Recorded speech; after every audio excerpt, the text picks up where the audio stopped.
ये क्वेश्चन देखो, देखो भाई इसमें क्या लिखा हुआ है कि एक बॉल है जो कि फ्लोर को हिट कर रही है and rebounds after an inelastic collision.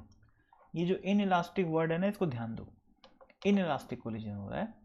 In this case first option है the momentum of the ball just after the collision is same as that before the collision. तो भाई सोचो, मान लो ये ज़मीन है, धरती, सरफेस, ठीक है, और ये बॉल ऐसे हिट करके मतलब I just before the hitting, मान लेते हैं कि इसकी जो स्पीड है वो 10 मीटर पर सेकेंड है, ऐसा मान लेते हैं। तो भाई हिट करने के जस्ट बाद क्या होएगा, ऊपर जाएगा। अब कोलिजन कैसा है, ये इन इलास्टिक कोलिजन है। तो इन इलास्टिक कोलिजन है तो 10 मीटर पर सेकेंड का वो 9 मीटर पर सेकेंड या उससे कुछ कम, मतलब 10 से कुछ कम होएगा। एग्जाम्पल के लिए मैं 10 और 9 ले लिया, 10 से कम ही रहेगा, इतना श्योर है, ठीक है। तो भाई मोमेंटम कंजर्व रहा क्या बॉल का, बिल्कुल नहीं रहा, ना तो डायरेक्शन कंजर्व रही ना ही मैग्नीट्यूड कंजर्व रहा, ठीक है। तो ए ऑप्शन तो गलत हो गया। अगला पढ़े अपन लोग, mechanical energy of the ball remains the same during the collision. Mechanical energy ball की क्या कंजर्व रह रही है, तो भाई देखो ऐसा है, ऐसा नहीं है। क्यों नहीं है, क्योंकि इन इलास्टिक कोलिजन में बेसिकली होता क्या है, इस चीज़ को समझो। इन इलास्टिक कोलिजन में क्या होता है, कोलिजन के समय, ठीक है ना, सबसे शुरू में क्या होता है कि काइनेटिक एनर्जी थोड़ी सी कम होती है, कम होते रहती है, ठीक है, और पोटेंशियल एनर्जी बढ़ते रहती है, ठीक है। अब भाई ये किसी भी कोलिजन में यही होता है, काइनेटिक एनर्जी पहले कम होगी फिर पोटेंशियल एनर्जी बढ़ेगी। लेकिन इन इलास्टिक कोलिजन में क्या होता है ना, अब ये तो हो गया भाई डिफॉर्मेशन का प्रोसेस। भाई बॉल जब डिफॉर्म हो रही है तो काइनेटिक एनर्जी कम हो रही है और पोटेंशियल एनर्जी बढ़ रही है। जब रिफॉर्मेशन की बारी आती है तो काइनेटिक एनर्जी वापस से बढ़ती है और पोटेंशियल एनर्जी वापस से घटनी स्टार्ट हो जाती है। पर इन इलास्टिक कोलिजन की यही खास बात होती है कि के बढ़ती तो है पर अपने इनिशियल स्टेज में नहीं पहुंच पाती। मान लो भाई इनिशियली 10 जूल की काइनेटिक एनर्जी है, तो बढ़ के वो केवल 9 तक या 8 तक ही पहुंच पाएगी, एग्जाम्पल के लिए बता रहा हूँ, ठीक है ना, यानी कि 10 से कुछ कम। और तो भाई बाकी एनर्जी कहाँ चली गई, तो बाकी एनर्जी बेसिकली क्या होता है, जो डिफॉर्मेशन एनर्जी है ना उसमें वेस्ट हो जाती है।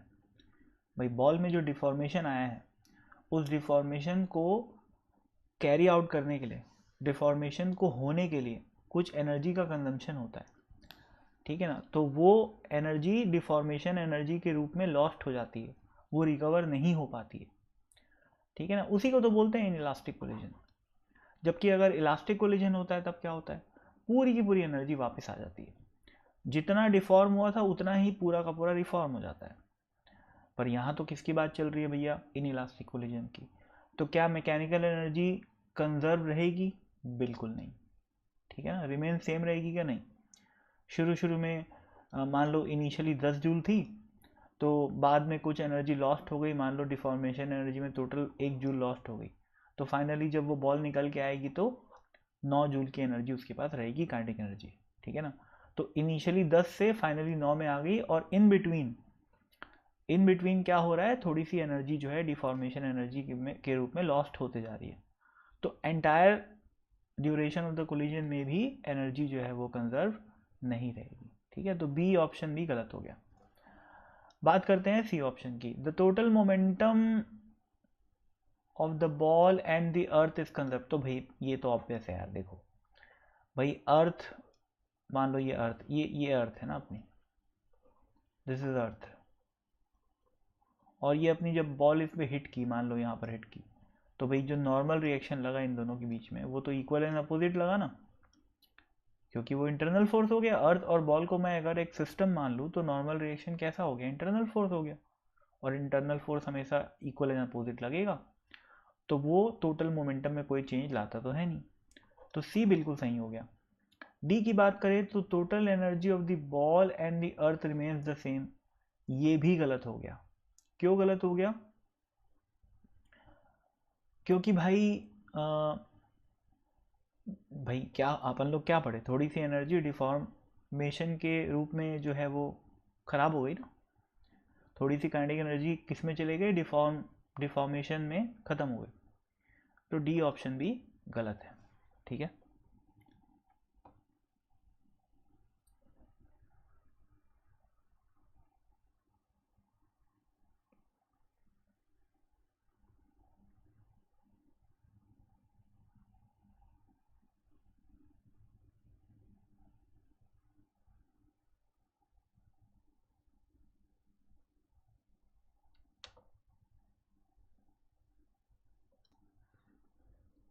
अब यार इस क्वेश्चन में ना एक्चुअल में थोड़ा सा एक लफड़ा है।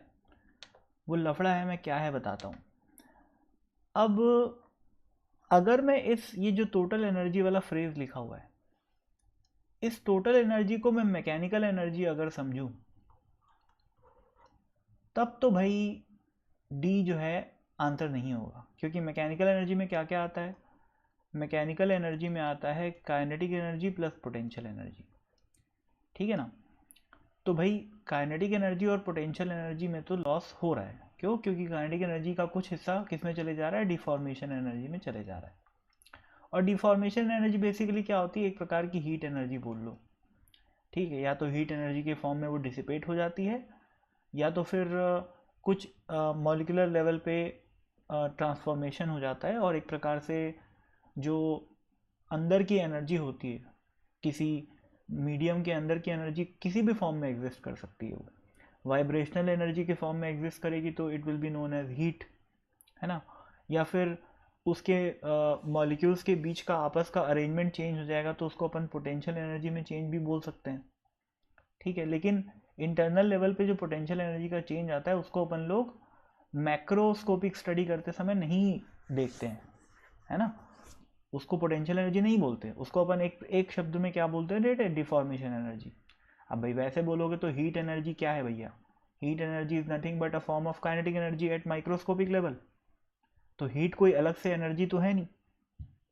तो इतना डिटेल में मत जाओ, मेरा कहने का यही मतलब है कि अगर टोटल एनर्जी को मैं मैकेनिकल एनर्जी बोलूं तो फिर तो भैया कुछ एनर्जी लॉस हो गई और डी इसका ऑप्शन नहीं होगा। लेकिन अगर टोटल एनर्जी को मैं मान लूं, अगर मैं टोटल एनर्जी को मान लूं जिसमें हर प्रकार की एनर्जी आ गई, हीट एनर्जी भी आ गई, और जो मॉलिक्यूलर लेवल में जो डिफॉर्मेशन आ रहा है या जो कुछ कॉन्फ़िगरेशन में चेंजेस आ रहे हैं उसके करस्पॉन्डिंग जो एनर्जी में स्टोर हो रही है, कुछ पोटेंशियल एनर्जी स्टोर हो गई माइक्रोस्कोपिक लेवल पे, उसको भी एनर्जी ले लूँ इस टोटल एनर्जी में, तब तो भैया फिर अपने को पता ही है कि energy can not be destroyed, can not be created, है ना भाई। भाई किसी ना किसी फॉर्म में तो जाएगी ना काइनेटिक एनर्जी, या हीट के फॉर्म में चले गई मान लो, तो ऐसा तो बोला ही जा सकता है कि एनर्जी जो है वो कंजर्व है अर्थ और बॉल की, ऐसा बोल सकते हैं। तो उस केस में जो है ना फिर डी भी सही आंसर हो जाएगा। वैसे इतना हम लोग अपने कोर्स में पढ़ते नहीं है भाई कि टोटल एनर्जी को अपन लोग पूरा वो सारी हीट वाली और जो मॉलिक्यूलर लेवल पे जो पोटेंशियल एनर्जी आ रही है उन सबको कंसिडरेशन मिले, ऐसा जनरली नहीं होता। जनरली अपन टोटल एनर्जी का मतलब मैकेनिकल एनर्जी से समझते हैं अपना जो सिलेबस है उसमें। अब बाकी भाई आंसर सी और डी दे रखा है ना। तो इस टोटल एनर्जी का मतलब हमें वही वही बात है कि तोड़ मरोड़ के निकालना पड़ेगा कि इसके अंदर मैकेनिकल एनर्जी भी आ रही है और नॉन मैकेनिकल एनर्जी भी आ रही है। नॉन मैकेनिकल मतलब हीट वगैरह, ठीक है ना। तो फिर इसका आंसर सी और डी दोनों हो जाएगा। तो अब भाई ये थोड़ा सा डिबेटेबल हो सकता है, कुछ लोग बोलेंगे कि सी इसका करेक्ट आंसर है और डी गलत है, और कुछ लोग बोलेंगे सी और डी दोनों सही हैं।